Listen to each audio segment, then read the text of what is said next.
Calls. Word of the day. Ja, my bro. Ek is maar hier, die Migos, King Migos. En dan, ek sê, soek jy word of the day. My word of the day is, don't judge the book by its cover. En nog een ding is,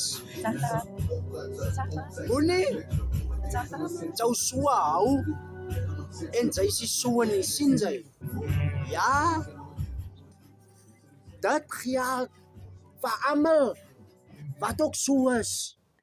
Dis hoekom ek sê, don't judge the book by its cover. Yes. Selfde ding wat ek net aan gedink het, kan ek nou vandag, nou op die ure en minute sê, want ek het net al heerlik uitgevoel.